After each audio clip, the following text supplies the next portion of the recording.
Masih ingat Lili Indiani Suparman Wenda?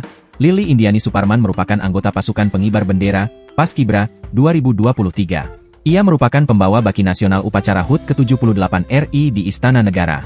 Lili merupakan siswi dari perwakilan Provinsi Papua Pegunungan. Ia menjadi salah satu anggota Paskibraka Nasional 2023 pertama dari provinsinya. Hal ini dikarenakan Provinsi Papua Pegunungan baru saja berdiri setelah dilakukan pemekaran. Sementara yang lainnya berasal dari Papua Selatan, Papua Tengah, dan Papua Barat Daya. Nama Lili Indiani Suparman juga sempat viral tahun lalu. Lili mengalami insiden tak terduga yaitu sepatunya copot saat bertugas pada Kamis, 17 Agustus 2023. Lili menceritakan bahwa prosesi saat membawa baki dan menerima bendera merah putih dari Presiden Joko Widodo untuk dikibarkan di halaman Istana Merdeka berlangsung lancar. Saat pengibaran bendera pun sepatu masih dikenakannya secara lengkap. Namun, ketika hendak kembali dari halaman istana menuju ke halaman samping Istana Merdeka, sepatu pantofel yang dikenakannya tiba-tiba terlepas dari kaki kirinya.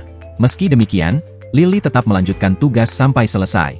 Bersama rekan-rekan anggota Paskibraka lainnya, Lili tetap berjalan tegap dari halaman tengah istana sampai ke halaman samping barat Istana Merdeka.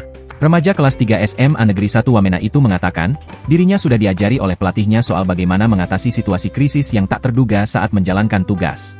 Menurutnya, kunci agar tetap lancar bertugas adalah harus terus yakin dan percaya diri hingga tugasnya selesai. Meski begitu, Lili sempat merasakan kaki kirinya terasa sakit karena hanya mengenakan kaos kaki putih panjang berjalan di aspal istana. Seusai bertugas, ia pun langsung bertemu dengan kedua orang tuanya.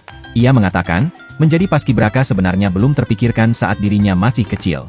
Namun, ketika masuk SMA, dan mengetahui ada seleksi paskibraka dirinya tertarik untuk mengikuti. Awalnya, Lili mengikuti seleksi di tingkat sekolah, lalu tingkat kota Wamena. Dari situ kemudian ditelepon katanya lolos untuk ke Jakarta. Katanya, untuk diketahui, Lili tinggal di kota Wamena yang saat ini merupakan ibu kota Provinsi Papua Pegunungan. Provinsi Papua Pegunungan merupakan salah satu dari 4 provinsi baru di Indonesia. Lili menceritakan, dari Wamena, dirinya harus transit di Jayapura dan Makassar dulu sebelum sampai ke Jakarta untuk mengikuti pemusatan latihan Paskibraka Nasional selama 40 hari. Dari Wamena ke Jayapura 1 jam. Lalu, Jayapura ke Makassar sekitar 3 jam. Lalu, Makassar ke Jakarta 2 jam. Jadi 6 jam keseluruhan perjalanan lewat udara, ujarnya. Setelah lulus dari SMA Negeri 1 Wamena nanti, gadis yang punya hobi jalan-jalan ini ingin masuk ke Akademi Kepolisian. Cita-cita saya ingin ke Akpol, Kak, katanya dengan mantap. Download Tribun X sekarang. Menghadirkan lokal menjadi Indonesia.